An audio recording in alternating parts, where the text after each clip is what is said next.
देखिए, हम लोग प्राविधिक त्रुटि के वजह से हम बहुत बात आम जनमानस के पास नहीं पहुंचा पा रहे हैं।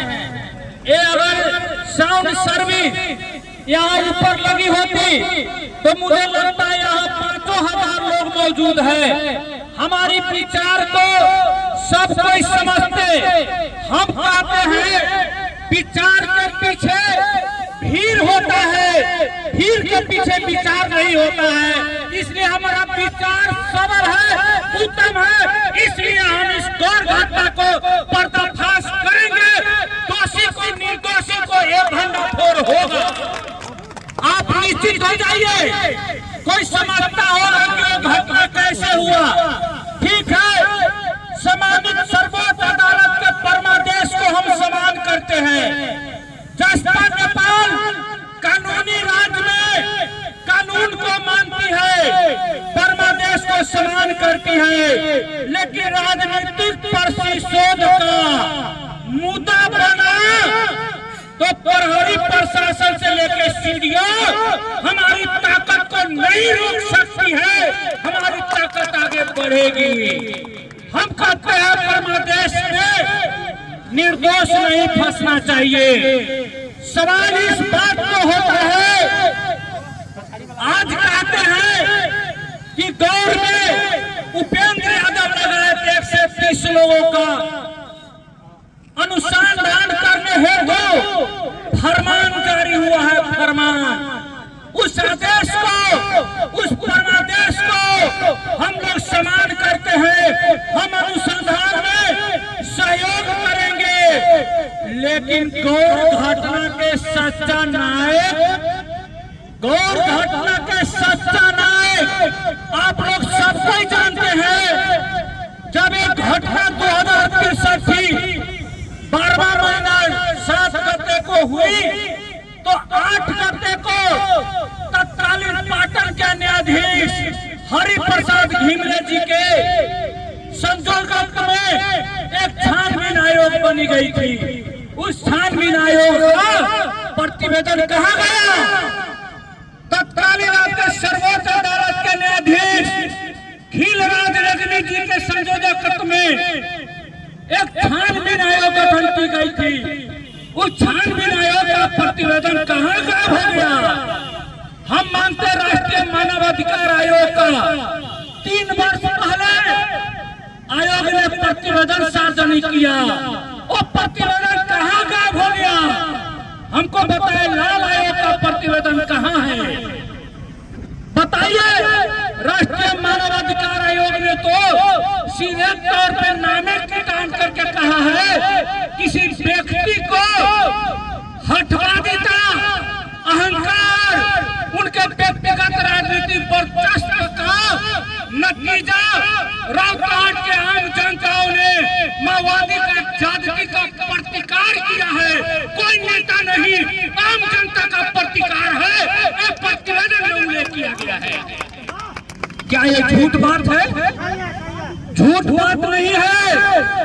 आप सुन लीजिए, हम लोग अदालत को, परमादेश को सम्मान करते हैं। जसपा नेपाल सम्मान भी करेगी, लेकिन इसी आज 5 गते है, 5 गते है ना, शुक्रवार 6, शनिवार 7 गते हो जाएगी। 8 गते को सर्वदलीय सर्वपक्षीय संघर्ष के मोर्चा के द्वारा गौर में हम सैलाब उतारेंगे 50,000 का। इसी आइतवार को सब कोई आइएगा।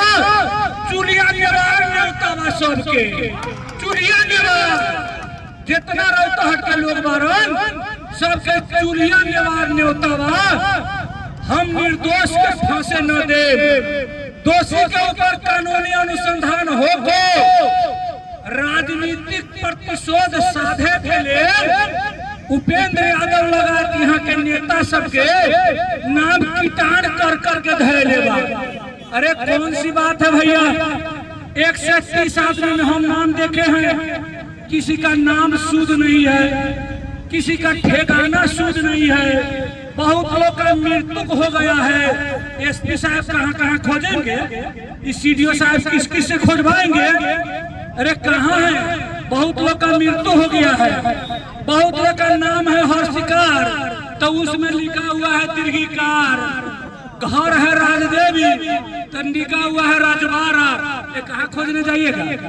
इस सब फर्जी तत्कालीन जिसने घटना करवाया उसी ने एक तरफी ढंग से कितानी जाहिरी दिया, कितानी जाहिरी दिए हुआ है। रौतहट के जनता को एक व्यक्ति के अहंकार से ये द्वंद है, ये रौतहट में द्वंद एक व्यक्ति का अहंकार का नतीजा है। हम कहते हैं जो मसीहा ने रत्नाकर डाकू वाल्मीकि बन गया। रामायण में रत्नाकर महाडकैत थे, उन्होंने रत्नाकर बन के वाल्मीकि बन गया। अरे मैं सूचित करता हूँ रो भाई, हम आगाह करना चाहते हैं त्रेता और द्वापर युग नहीं है कि रत्नाकर वाल्मीकि बन जाएगा। तू हत्यारा है, तू हत्यारा ही रहेगा राजनीति में। मैं कहता हूँ सबको नाम को अनुसंधान कराने के लिए उजुर बाजुर और निवेदन देते हैं, तो नेता का ये भी फर्ज है कि रौतहट में अंतर्राष्ट्रीय खिलाड़ी उपेंद्र दास बैरागी का हत्या कर्मचारी मिलन केंद्र के सामने हुआ है कि नहीं? 5:30 बजे शाम को आखिर उसको हत्या हुआ है, तो उसका हत्यारा अभी तक कहाँ है? उसके सवाल पर तूने क्यों नहीं सवाल उठाया कि उसके भी हत्यारा आना चाहिए? शिक्षक सुनील यादव को दिन के 1 बजे कक्षा कोठा में चौक डस्टर लेकर पढ़ाते वक्त में उसको हत्या किया गया। उसका हत्यारा कहाँ है? ये मेरा प्रश्न है। काशीनाथ तिवारी को हत्या करने वाले तत्कालीन एसपी का प्रतिवेदन मेरे पास है। रमेश खरल ने अपना अनुसंधान के क्रम में कितान कह के कहा है कि काशीनाथ तिवारी का हत्यारा फलाना फलाना है। क्या ये भी झूठ बात है? ए भाई कहे बंद कर दी। में नेपाल प्रहरी का सरकारी अनुसंधान अधिकृत एसपी साहब रमेश खरल ने अपने प्रतिवेदन में, अनुसंधान के प्रतिवेदन में इस बात को जिक्र किया है कि काशीनाथ तिवारी को फलाने फलाने ने मारा। जो शूटर पकड़ाया गया था उस शूटर से अनुसंधान के क्रम में अनुसंधान अधिकृत ने कहा, वो नाम कहा कि फलना ने मुझे 50,000 रुपया दिया, फलना को मैं रैगिंग किया, फलना को मारा, और सरकार के बल पे तूने मुद्दा नहीं चलने वाला निर्णय करवा लिया। कहता है कि हम बहुत बड़का भारी साधु है। ठीक है, कानून से तूने कर लिया। व्यवहार क्या कहता है? रौतहट को जनता क्या कहती है बताइए? डरने फरने की बात नहीं है। रौतहट के राजनीति में किसी से नहीं डरना है। मैं इसी से 2 वर्ष पहले ऐसे ही हम भाषण कर रहे थे, यही प्रकरण था। अगला के सवाल में हम लोग भाषण किए तो हम पर गालिए गलौज पूजा दर्ता कर दिया। 2 वर्ष लड़े हैं, उसको हराए भी, इसलिए डरने की बात नहीं है। किसी से नहीं डरिए, सब कोई जानते हैं तिनका क्या है औकात। रह गई बात हमारी, इस बात को प्रतिबद्ध होना चाहते हैं कि कानूनी राज में परमादेश को हम समान करते हैं। सम्मानित अदालत का जो आया है परमादेश, उसको हम समान करते हुए ये मुद्दा विशुद्ध रूप से राजनीतिक मुद्दा है, ये प्रतिशोध साधने वाली मुद्दा है, व्यक्ति को फंसाने वाली मुद्दा है। इस तमाम मुद्दा में राज्य को राजनीतिक ढंग से इसको सेटल करना चाहिए। पुलिस सरकार अब आते हैं, ये ऐसे हम लोग पे नहीं आया है। ओली सरकार की नींद हराम हो गई है। हम भूमि संबंधी विधेयक समर्थन नहीं किए।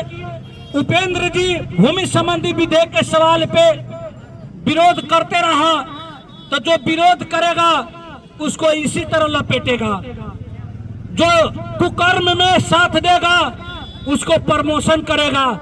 हम क्यों करेंगे भूमि संबंधी अध्यादेश? जानते हैं भूमि संबंधी अध्यादेश में क्या है?